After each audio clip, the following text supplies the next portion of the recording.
in the war on terror, what the suspect was allegedly planning, and why the officers who pinned him down and removed that bomb were the perfect officers for that job. Mario Batali apologizes. What's happening now to the superstar chef as he faces sexual misconduct allegations? The so-called man flu may exist after all. Why men may experience worse cold and flu symptoms than women. And Moneymaker, the 6-year-old raking in millions reviewing toys on YouTube. This Hot Wheel car maker is super fun to make cars. The secret to his success. From ABC News in New York, this is America This Morning. And we do say good morning on a busy Tuesday. Today is Election Day in Alabama, and it's actually been 33 days since those explosive sexual misconduct headlines about Roy Moore. One new poll shows Moore trailing Democrat Doug Jones by 10 points, but the polls have been all over the place in recent days. The only thing for sure is that turnout will be crucial. ABC's Maggie Rulli is in Alabama to show us how the candidates are trying to get people to those polls. Good morning, Maggie. Good morning, Diane and Candace. Roy Moore will be here later today having his watch party and potentially his victory party in this building just behind me. And the media has been lined up here on the block since yesterday as the entire country is wondering what is going to happen with this Senate race in Alabama. Both candidates were out fighting for votes late into the night. We're Alabama. We're Republican. It's just time, folks, that we say no more.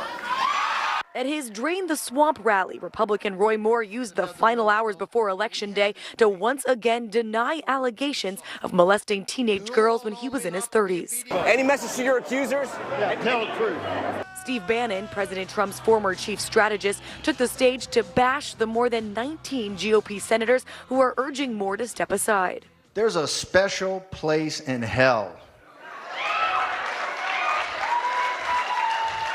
for Republicans who should know better.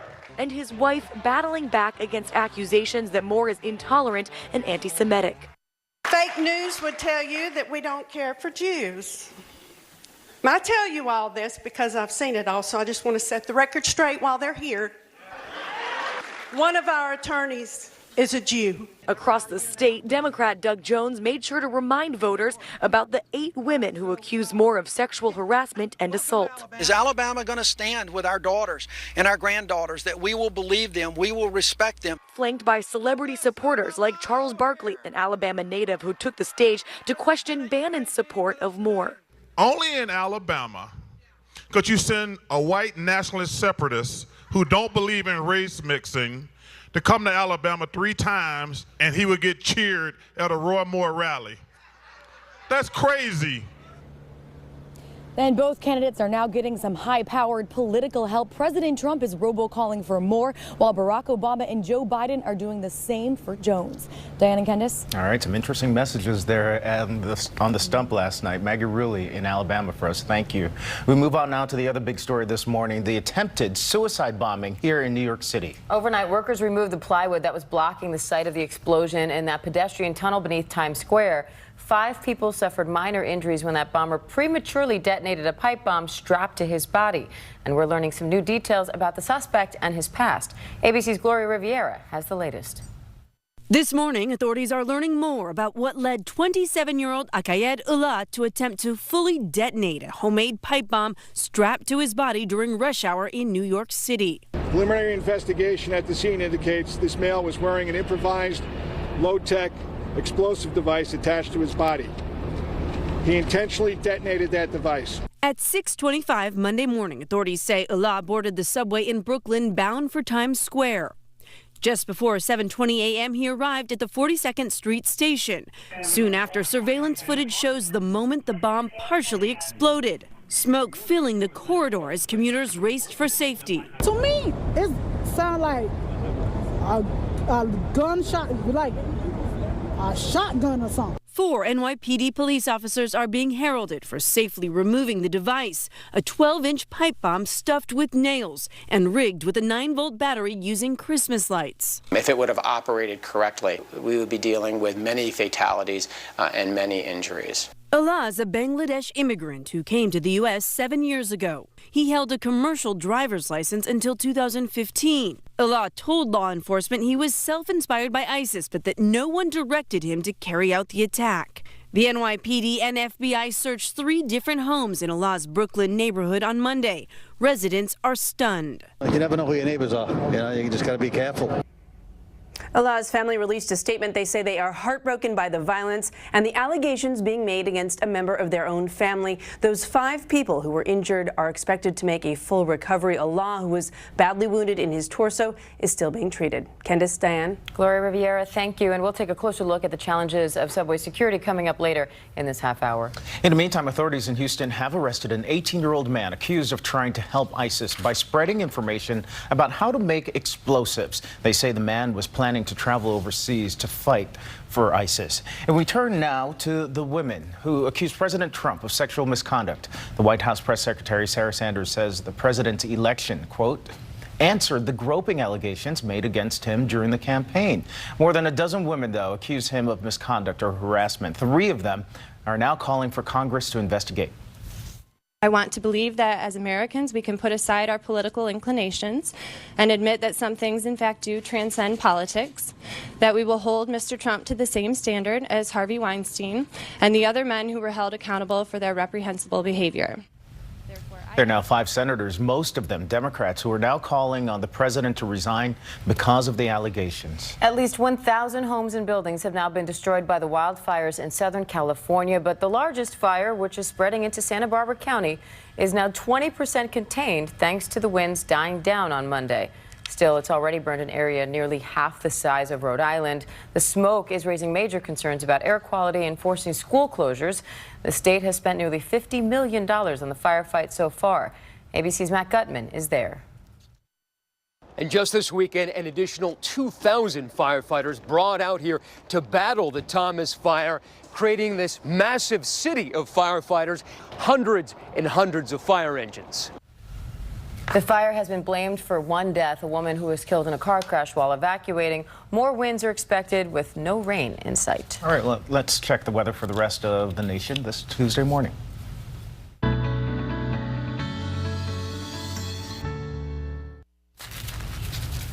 There's a really big storm system that's dumping snow around the Great Lakes, and you can see this. It's an Alberta Clipper sweeping south of the lakes and then eastward, with western and central New York especially hard hit overnight. The storm will then move into New England.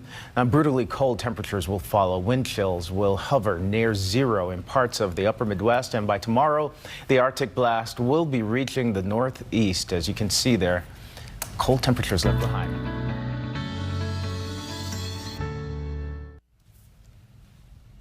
And how you pay at the store with a credit card is about to change. We're going to tell you how next. And also ahead, should we go back to the moon?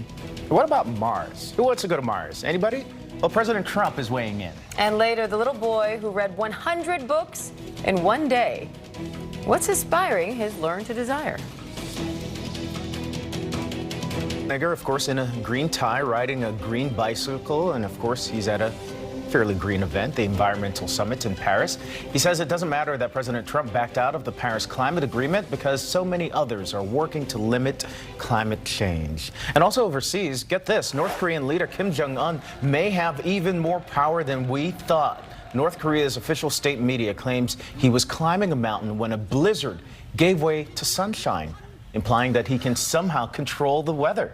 The same state media also reported that Kim started driving at age 3. No wonder why it took him so long. And President Trump wants Americans to reach for the moon and beyond. He has signed a directive to get NASA back in the business of sending humans into space. The ultimate goal is to send a mission to Mars. The announcement comes 45 years after the final Apollo mission to the moon. There are new concerns about small community banks being targeted by hackers. A cybersecurity firm says Russian-speaking hackers targeted more than a dozen banks in California, Utah, and New York, eventually stealing at least $10 million in recent months. Now, they broke into card payment systems, then signed up for accounts and removed the withdrawal limits. And 3 major credit card companies are making signatures a thing of the past. As of April, you won't have to sign receipts for American Express, MasterCard, or Discover purchases. Officials say chip technology and online purchasing provide enough security Visa will be the only major U.S. company to require signatures. Uber has apologized to a man who was charged more than $14,000 for a ride that was only 5 miles long. It happened in Toronto. The charge was 18,000 Canadian dollars, as you can see from this screen grab. He says Uber first claimed it was legit, but has now refunded the money. The company says the driver made a mistake. It's investigating why safeguards to prevent overcharging failed. All right, coming up, the NFL Hall of Famer who's been suspended from his job amid harassment claims. But first, celebrity chef Mario Batali responds to sexual misconduct allegations, his apology, and what happens now. And the location of a massive great white shark that could rival the size of Jaws. We need to go here.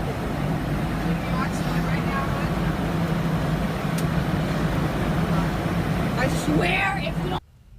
This was the scene on a Southwest Airlines flight to Sacramento. We censored the cursing as that passenger threatened to kill everyone on board. She had tried to smoke in the bathroom and allegedly tampered with the smoke detector. The crew restrained her until they landed, and then she was taken into custody. So we've been talking for years about airline security, but protecting trains and subways has received much less attention. Monday's bombing here in New York is now being called a game changer in the fight against terrorism on U.S. soil. The subway bombing is also a stark reminder about how terrorists are increasingly focusing on so-called soft targets packed with civilians.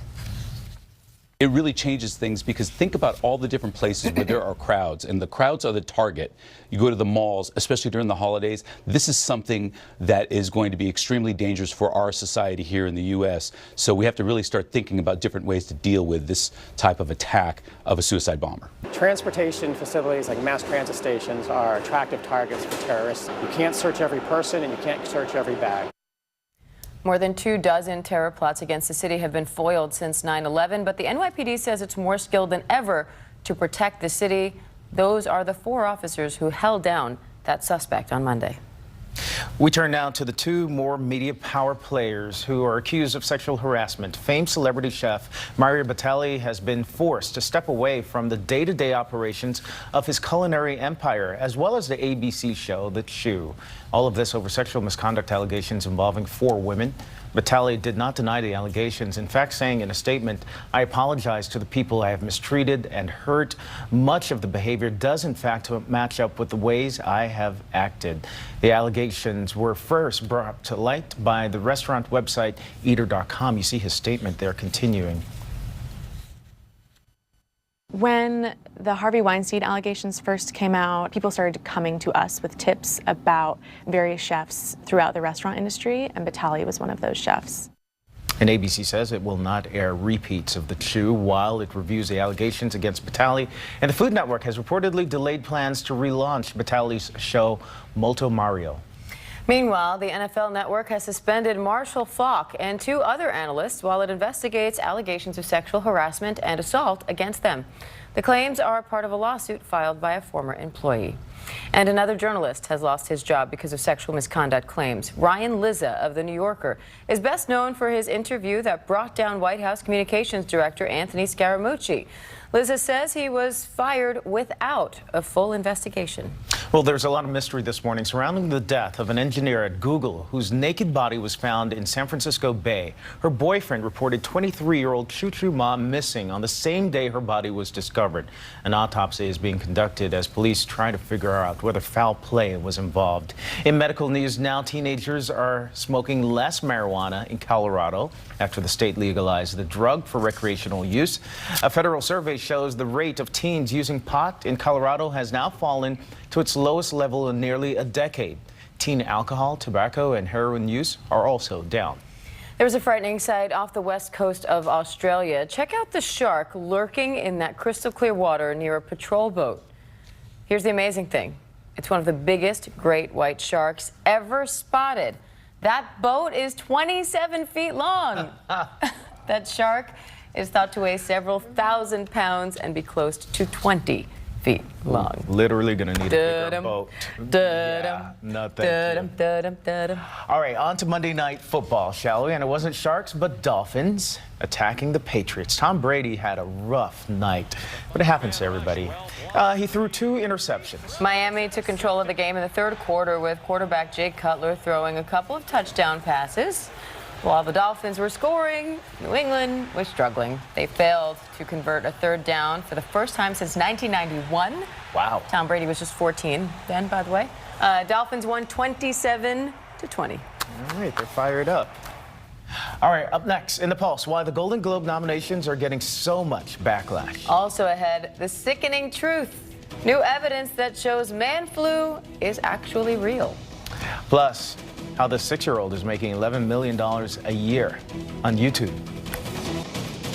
Well, starting with a groundbreaking study that confirmed what we men always knew. The man flu is a real thing. A Canadian researcher, a man by the way, details, says that men do in fact appear to experience worse and longer cold and flu symptoms than women. Yep, it's true. So Dr. Kyle Sue, who's a genius in this industry, says it could be testosterone that hurts our immune response to the flu. It could be an evolutionary defense mechanism forcing men to stay indoors while sick and out of the way of potential predators. We have a reason for being so sick. Definitely not that they just complain more. Okay, next, to the official kickoff of the Hollywood Awards season. Okay, but there's controversy over this year's Golden Globe nominations. Here's a look at the best directors right now. What do you notice? Well, besides Chris Nolan missing a beard, they're all men. Yeah, so among the female directors who were snubbed, Greta Gerwig for her directorial debut in Lady Bird, for example. She was nominated for Best Musical or Comedy. Yeah, Sofia Coppola's Beguiled made her second woman to win the Best Director at the Cannes Film Festival in its 70-year history. And Patty Jenkins was passed over for Wonder Woman, which has been hailed as one of the best superhero movies ever made. Yeah, none of them listed. A 6-year-old is making millions off streaming videos on YouTube. Yeah, Ryan reportedly earned $11 million in 1 year just playing with toys on his Ryan Toys review videos. Forbes says he's one of the highest paid YouTubers. He and his family have been making these videos longer than he's even been in school. And finally, a boy in Chicago who knows how to set a goal and achieve it. Yeah, 4-year-old Caleb Green told his parents he wanted to read 100 books a day, so that's what he did, and he has some big plans in future. I want to be a basketball player when I'm 22. I want to be an astronaut, and when I'm 23, I want to be a Ninja Turtle. Oh. Senator today, Republican Roy Moore and Democrat Doug Jones are calling on their supporters to get out and vote. One Fox News poll shows Jones with a 10-point lead, but polls have been all over the place. The New York City subway suspect is in the hospital this morning. Authorities say he told police he was inspired but not directed by ISIS. The Justice Department is fighting a ruling allowing transgender people to enlist in the military as of New Year's Day. A federal court upheld a decision that set aside the president's ban. And looking at today's weather, there will be more snow in the interior northeast. It'll be seasonally cold in the upper Midwest, but warm, dry, and windy in Southern California. 45 today in Alabama, Birmingham on Election Day. And finally this morning, a very special guest on last night's Jimmy Kimmel show. It's fair to say he had no idea what he was doing on the set, but he didn't seem to mind. But everyone was glad to see him, even though he didn't say a word. Check it out. Thank you. Hi, I'm Jimmy. This is Billy. I was out last week because this guy had a heart surgery. But look, he's fine, everybody. He may have pooped, but he's fine. And I want to thank Chris Pratt and Tracy Ellis Ross and Neil Patrick Harris and Melissa McCarthy for filling in for us last week. Each of them, they each gave a full day of their very busy lives to give me time off, and I'm grateful to them for doing that. And Daddy cries on TV, but Billy doesn't. It's unbelievable. Billy's doing great, by the way. He has one more surgery. And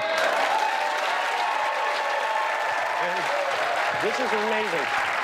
He had an operation a week ago. They say he's probably on track to win at least a bronze medal in the Olympics in 2036. So, by the way, Guillermo, you want to come take Billy from me? Yes, sir. Okay.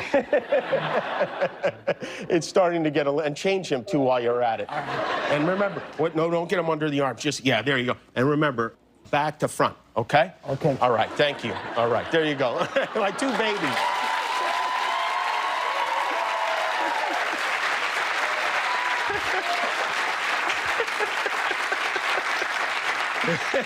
The two cutest Guillermos in the world right there. Billy is just hanging out. Yeah, but Guillermo holding him as if he's never held a kid before. It's like, all right. So Jimmy said Billy is doing great. He does need another surgery when he's about 6 years old, but as you heard him say, he's gearing up for that Olympic medal, so good to go. Yeah, he's doing great. And Jimmy earlier